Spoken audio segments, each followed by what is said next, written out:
this week you live in a money pit. Money pit. If your basement needs a pump or your place looks like a dump, you live in a money pit. Money pit. Pick up the telephone, fix up your home sweet home by calling 888 Money Pit. The Money Pit is presented by LL Flooring, Jaws, and Bank of America. Now, here are Tom and Leslie. Coast to coast and floorboards to shingles, this is the Money Pit Home Improvement Show. I'm Tom Kreitler. And I'm Leslie Segretti. And welcome to the winter. It's almost here. My gosh, December already. Are you rushing to get a few projects done in time for some holiday visitations from others in your bubble? Are you planning some projects ahead? You imagine if I said that line a year ago, Leslie, people would be like, what the heck is wrong with him? I mean, the whole thing is still so crazy. Really? I bought this is totally off topic, but I brought for a girlfriend and her husband for their anniversary tickets to a show. Right. And it got rescheduled to September of 2020. Then it got rescheduled to April of 2021. And then I recently got an email saying that it's rescheduled to April or May of 2022. Oh, my gosh. And there are those folks out there that just don't get it. You know, there is an organization that I love, near and dear to my heart, that asked me to help with a fundraiser. And the fundraiser was tickets to a cruise. I'm like, you're kidding, right? I bid a penny. Really? Tickets to a cruise? No, thank you. Does it also come with the hazmat suit? Right, exactly.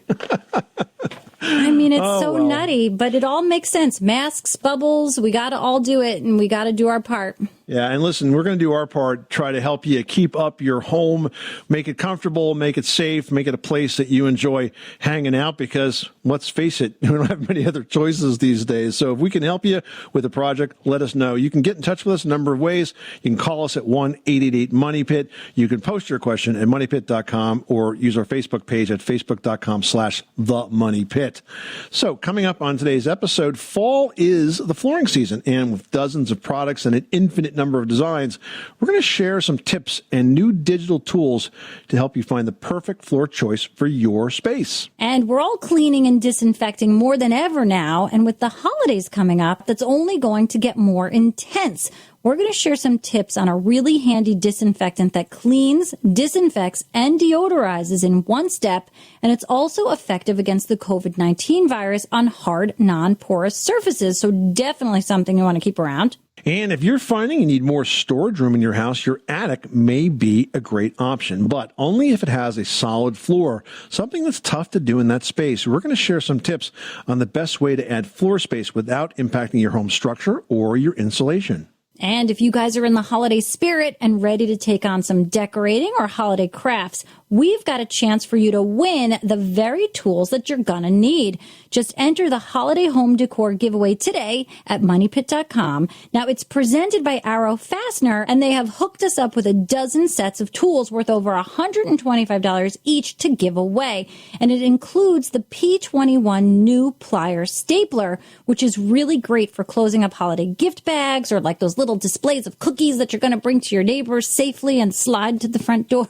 But you can staple everything greatly with this P21 plier stapler. It's awesome. Enter now at moneypit.com/sweepstakes. But first, we want to know what you want to know. How can we help you make your home its best ever self? Give us a call at 1-888-MONEYPIT or post your questions at moneypit.com. Let's get to it. Leslie, who's first? Paul in Illinois, you've got the Money Pit. How can we help you today? I have 8 pillars that I'm wanting to attach a beam, I guess a railing to. Pillars are 20 foot apart, and I am looking to attach some type of railing that goes between them, or on the side of them is what I'm envisioning. And it needs to be able to withstand direct impact from possibly 300-something pounds being bumped up against it continuously. Well, not continuously, but on a regular basis, I should say. And it's a concrete floor.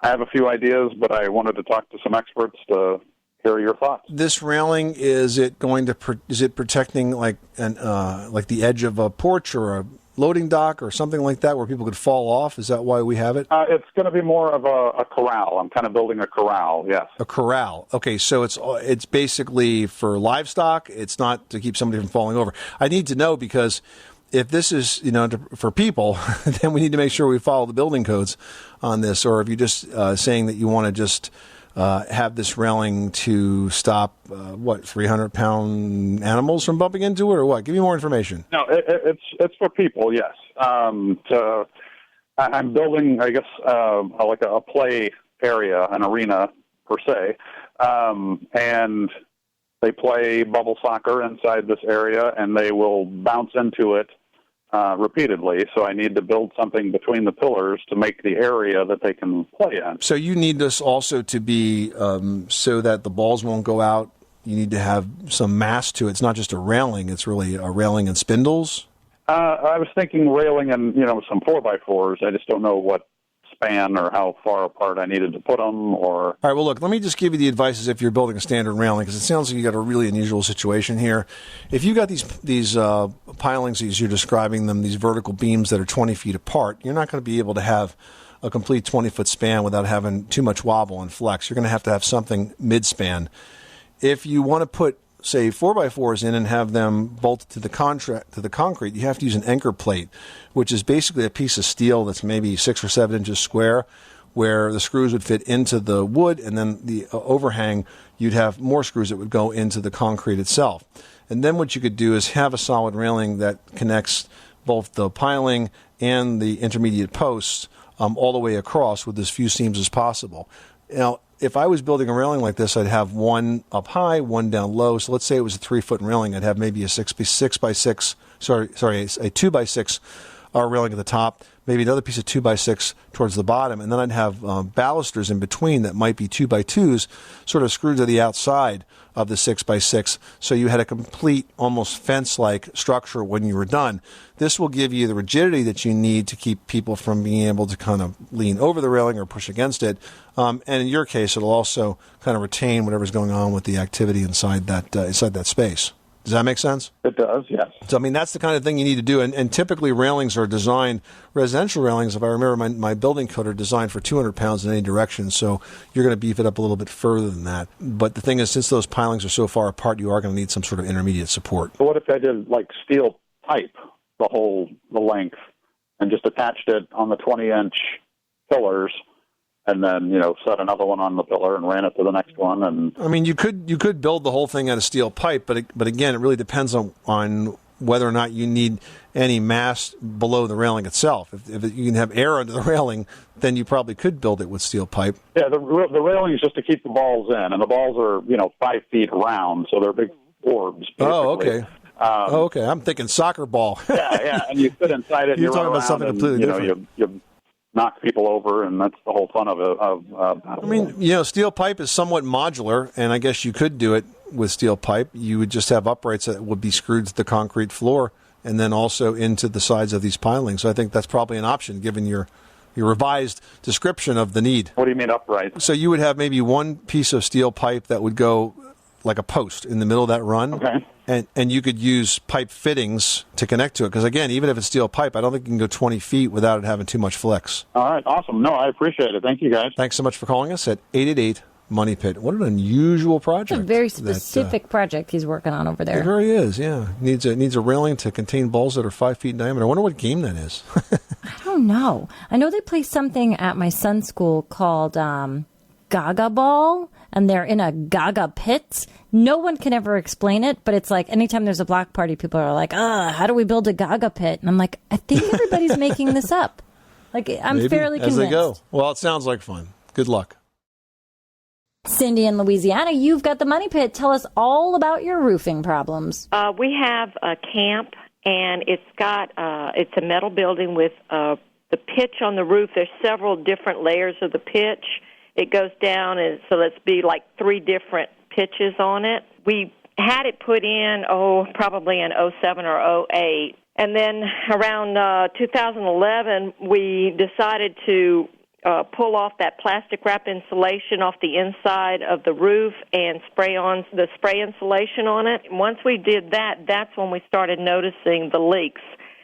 So we tried different things. We even had another company come out, pull out all the screws, and put in new ones that were a little fatter, and so with the washers and all that mess with to seal it. That has not worked. We've been up there on that roof, I don't know how many different times, trying to put silicone on top of the screws after we clean it down, along the seams.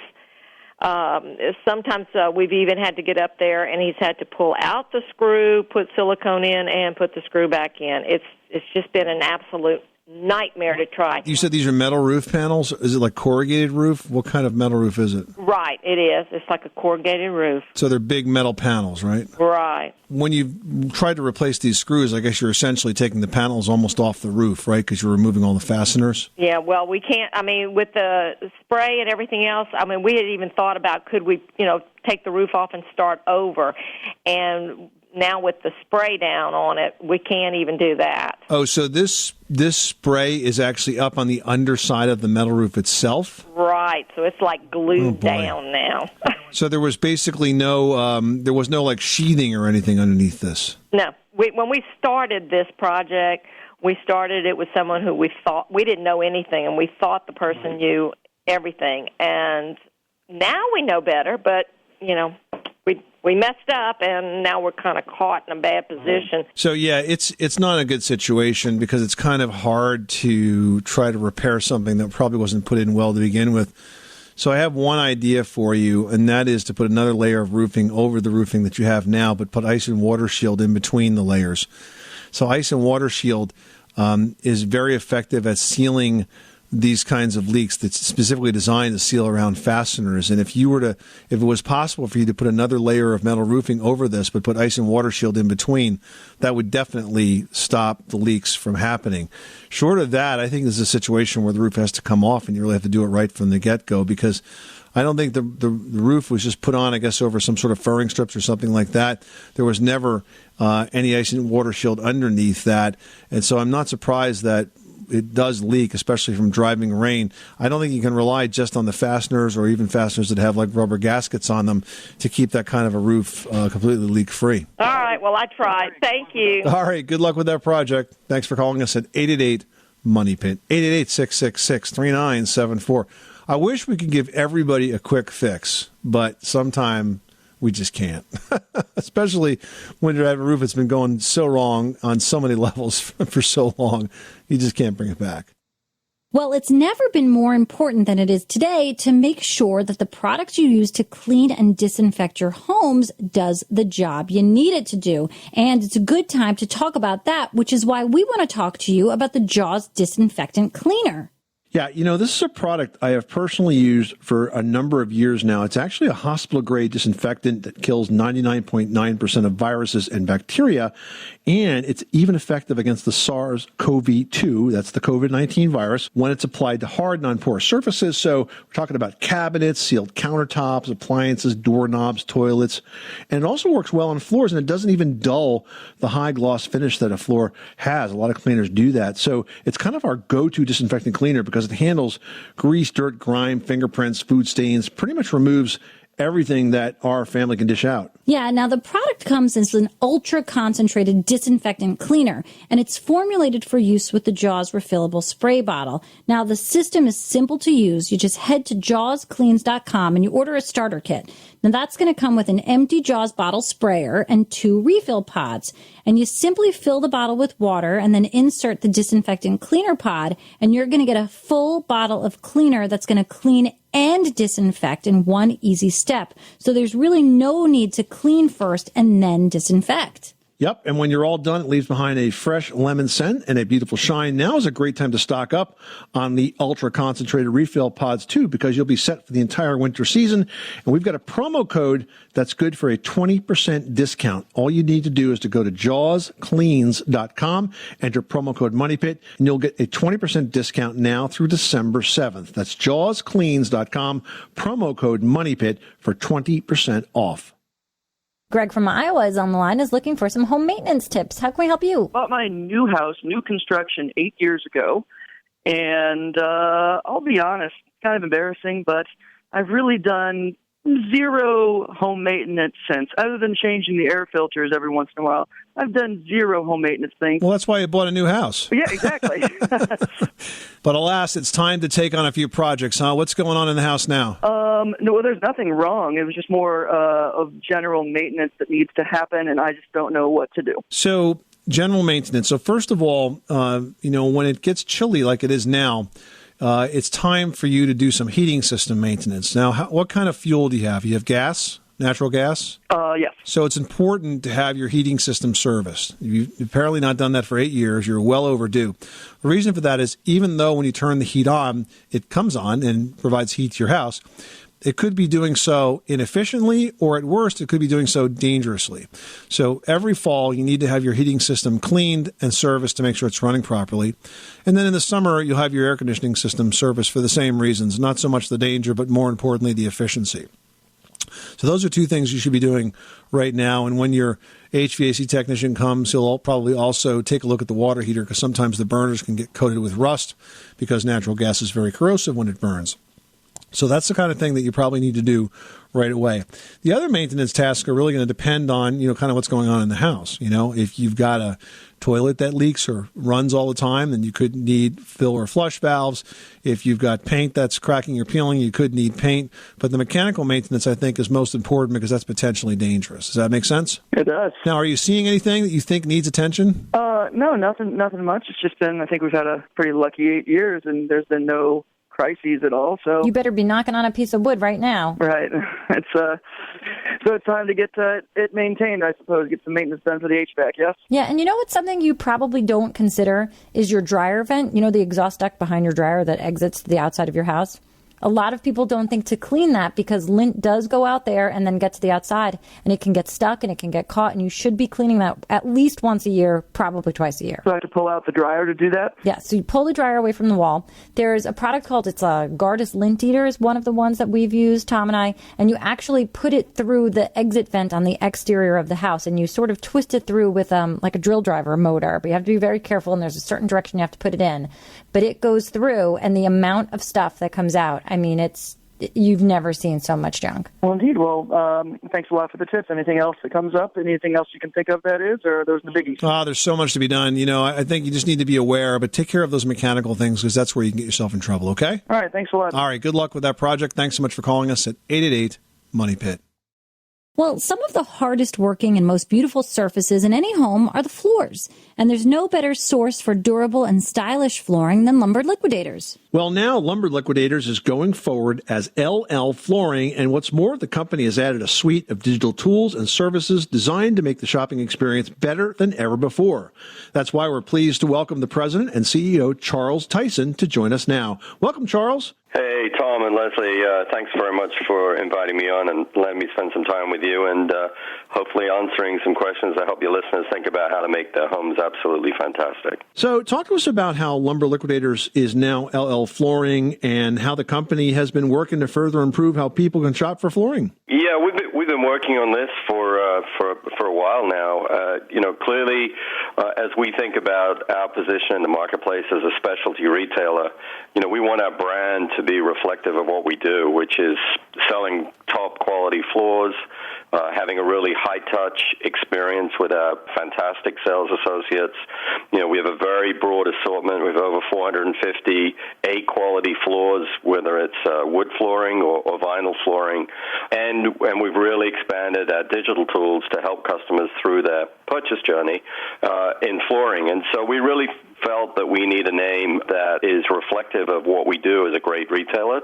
And we don't sell lumber, and we're not a liquidator.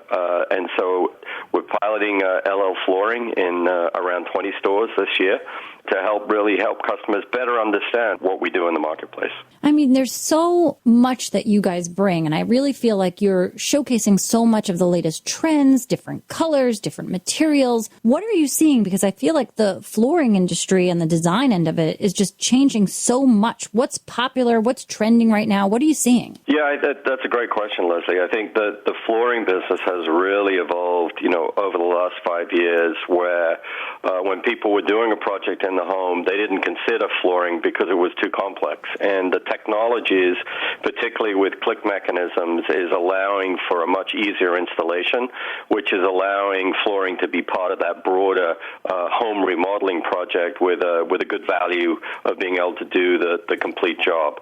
But from a style and trend perspective, there's a lot of European influences that have been flowing through. You see a lot more of the wide boards. We carry product that's up to 7 inches wide and 8 feet long, 10 feet long. So very different than the 2 3/4 boards that you saw 5 or 6 years ago. Colors. I mean, color is just so important, and it's moved so far away from just the dark browns or the light oaks. And of course, you see the grays moving through in home decor, and it's really important in terms of how it's driving trend in flooring. But then the European looks, the white oaks coming through. So we really look throughout the world for what's going to be the future of home decor, and how do we think about color palettes? How do we think about finishes? And then the other thing from a design perspective is functionality. Young families, they want to use the whole home, and so their living rooms aren't these rooms that just are for formal sitting anymore. They're action rooms. And so waterproof flooring, water-resistant flooring, so that whether you've got pets, whether you've got young children, spilling water, spilling the juice, really easy to clean up, and just the floor looks just as vibrant tomorrow as it did yesterday. So we're really looking at how do we bring design and look and functionality into the marketplace in a very cost-effective way.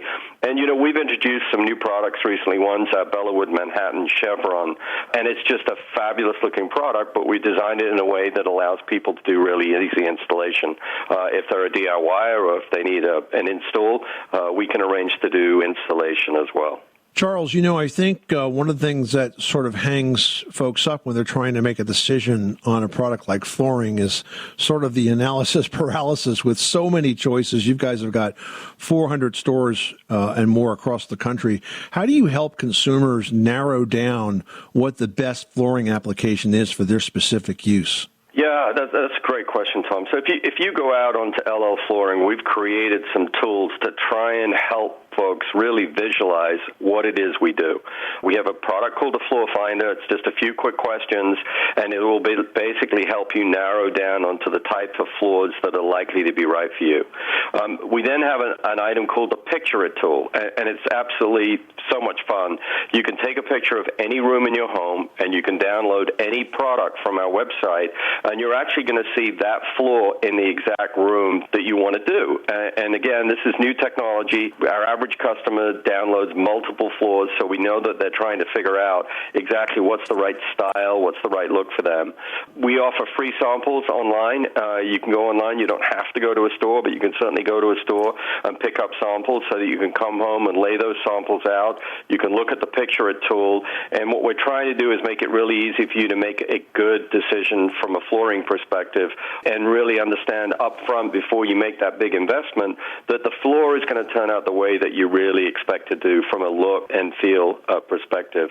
And then, of course, some customers who said this is a daunting project. We're able to offer installation services to come in and do the work.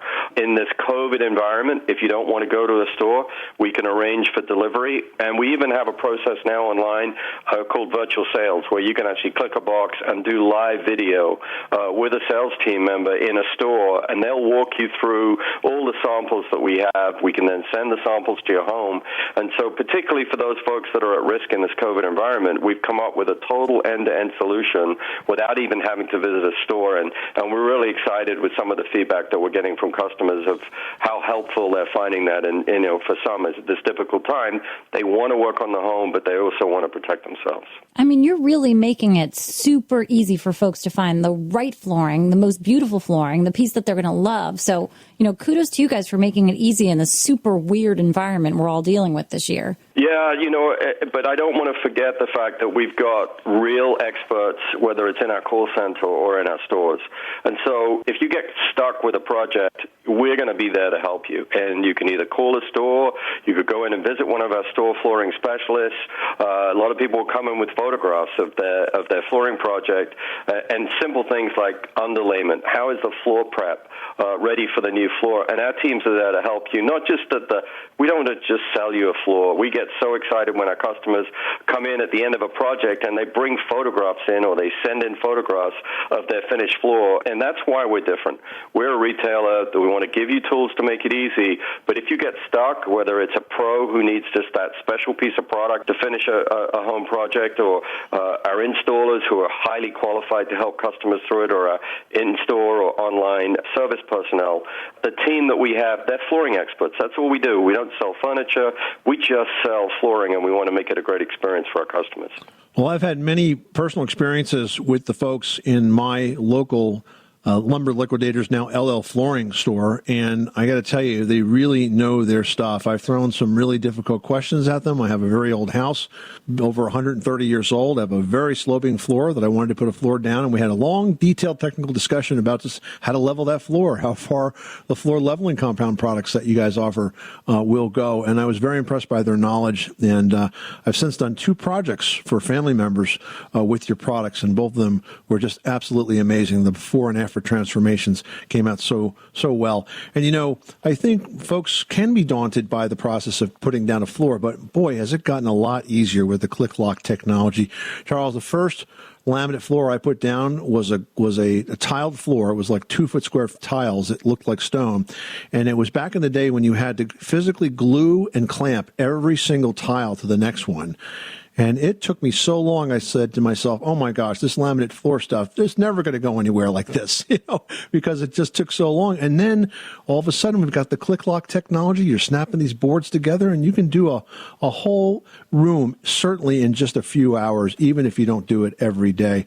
And every one of the products that you guys put out has that kind of quality and expertise that comes behind it. And I think that's why you've been so successful and will continue to be very successful under the new brand name of LL Flooring. Take a look at their website, llflooring.com. Take a look at all of the digital tools that Charles talked about. If you need a floor in your home, if you'd like to refresh your space, there is a solution for you waiting at llflooring.com. Charles Tyson, the CEO and president, thank you so much for stopping by the Money Pit, and continued good luck with all of this exciting growth. Thanks, Tom and Leslie. I appreciate it. And we look forward to seeing folks coming in and hoping that we really make their homes look beautiful with a fantastic selection of floors. So, again, appreciate having me on. Charles Tyson, thanks so much for stopping by the Money Pit.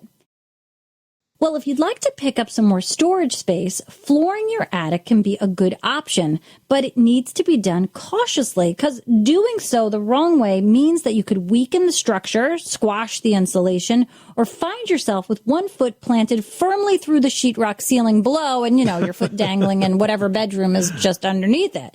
Now, the key to a successful attic flooring project is to complete the project without damaging the roof or the floor structure or weakening the attic insulation. So first, you need to know what kind of roof structure you have. Is it made from trusses or from conventional lumber? Yeah, that's really important, because if the roof structure was designed with prefabricated trusses, your attic was definitely not designed for storage. But having said that, there is a possible solution. If you can keep the storage weight to a minimum, you may be able to build a storage platform above the insulation by attaching some supporting beams to the sides of the trusses and then putting flooring in between that. Now, you can also use a prefabricated attic floor kit that's designed to work on trusses and also will raise that attic floor above the insulation. Now, if your home was built with standard conventional lumber, your risk of causing structural damage is less, but you still need to be sensible when you install the floor. Now, the beams you'll be installing the subflooring on are actually ceiling joists. They support the drywall ceiling below, and they are not designed to be strong enough to support a floor loaded with, say, your old rusty barbell collection. You got to be sensible about what you put on top of it. Yeah, no, and another thing you've got to think about is your home's energy efficiency, which is almost always going to suffer when you convert that attic space to storage. Now, since most attics are going to need about 16 inches or more of insulation, the insulation is always thicker than those ceiling joists or trusses. And as such, adding a floor can cause that insulation to compress, and that's going to reduce the efficiency of the fiberglass insulation. So a good solution here is to add flooring to an area just around that attic door opening, just sort of, immediately around it where you can easily access it. This way you can pick up some storage space without disturbing that insulation through the rest of the attic, which is so important for your home. Yep, and there's one more tip that would make the project easier. The floor does not have to be made of plywood, because maneuvering big, heavy 4x8 sheets of plywood up to an unfinished attic is kind of like trying to fit a square peg into a round hole. So to make the job easier, cut the plywood sheet first in half lengthwise. So you'll be having 2x8 strips of plywood, which will be a lot easier to handle. If you'd like more tips on this project, we've got a great article on moneypit.com. Just search Money Pit and attic flooring, and we're sure it will come right up in your Google search window. Well, if your home feels a bit small and you're planning to move, staging the home before those potential buyers show up can help create a very positive first impression. But this almost always involves getting rid of a lot of what made your home crowded in the first place. Staging, though, is the key, and Leslie explains how to get that done in today's edition of Leslie's Last Word. Leslie? Yeah, first of all, you've got to understand that most of these home buyers coming to see your house are leaving their space because it's become too small for them. Just like you run out of spots, so you got to go a little bit bigger. Now, if your home is cluttered, if it's got too much furniture or knickknacks just spilling out of every nook and cranny, it's really not going to be very appealing to those potential buyers who are coming from an equally crowded space. Now, another common mistake a seller is going to make is expecting that potential home buyers are going to share their own sense of decor and style. And that's probably not going to happen. So if you happen to love huge antique armoires from 1920 or anything else that doesn't feel neutral, get rid of it so that this way the home buyers can really imagine their own stuff in your space. I mean, it's always amazing to me when I go look at a house with the kids and the boys are like, so we get the pool table? No, you get none of the stuff, guys. You got to imagine that you get the place empty and then your stuff goes in. So if it seems like people are going to have a hard time because you've got too much stuff around, get rid of some of it. Now, keep in mind, a lot of these potential buyers, guys, are nosy by nature, and they will, and I mean it, they will open every cupboard. They'll look in the closets. I mean, they really open up stuff that they shouldn't be opening in the first place when they tour a property. So make sure that your staging efforts include emptying out those cabinets and closets so that they look spacious and inviting to new buyers. They don't have to be totally empty, but maybe about 50% full of what you've already gotten there. So it seems like super organized and very spacious and sort of inspiring to that person. Like, ooh, I can also have my towels look fantastic in there. And for much of the same reasons, guys, you want to limit your wall decorations to fewer and larger pieces of artwork and include a few strategically placed mirrors that's going to expand the feel of the space and reflect the room's best assets. Now, once you've cleared out that space, it's okay to accessorize what you've got left, but limit this to uncluttered groupings of no more than 2 or 3 items. And I always go for odd numbers when I group items together. It just, I don't know. I always feel like, 3, and then the 4th one's me. I don't know why. I've always thought that. So stick to the odd numbers. I think it's interesting that, and I don't know if everyone in the audience realizes this, but staging is what you do professionally. You don't stage homes for sale, but you stage television sets for the best possible appearance, the best color, the best decor, the best spacing. As the art director for Good Morning America, you're doing this every single day, and a lot of what you do to actually stage a TV stage is what we're talking about doing for your own individual house. The same principles apply, right? I mean, it really does. And it's interesting because when I do the things for television, I have to imagine what it is in that small frame of what the camera sees. So I can stage something beautifully, but then if I don't take a look at what the camera's looking at and really make that piece look tight and beautiful, it's not going to work. So it's the same thing, tight and beautiful, and that's what you want in your home. This is the Money Pit Home Improvement Show. Coming up next time on the program, if you're budgeting for the months ahead, you might be thinking about cutting back on home maintenance. That is never a good idea, but we're going to share with you how much you should be spending to take care of the home that takes care of you on the very next Money Pit. I'm Tom Kreitler. And I'm Leslie Segretti. Remember, you can do it yourself. But you don't have to do it alone.